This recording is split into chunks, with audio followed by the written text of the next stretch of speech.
Hello বন্ধুরা, ইংরেজি reading শেখার সময় যদি আমরা সাথে সাথে বাংলা উচ্চারণটিও দেখে নিতে পারি কোনটির উচ্চারণ কি হবে, তখন কিন্তু আমাদের শব্দ বলতেও সহজ হয়।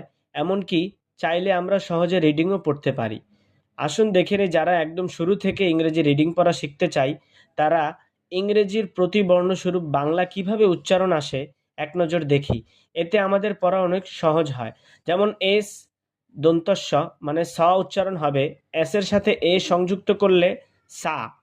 এস আই সি, এস ডাবল ই সি, এস ইউ সু, সা উচ্চারণ হয়। এস ডাবল ও সু, এস ই সে, এস এ আই সই, এস ও সো, এস ও ইউ সৌ। এল এর জন্য ল, এল এ লা, এল আই লি, এল ডাবল ই লি, এল ইউ লু, এল ডাবল ও লু, এল ই লে, এল এ আই লই, এল ও লো, এল ও ইউ লৌ। এরপরে এস এইচ স উচ্চারণ হবে, এস এইচ স উচ্চারণ।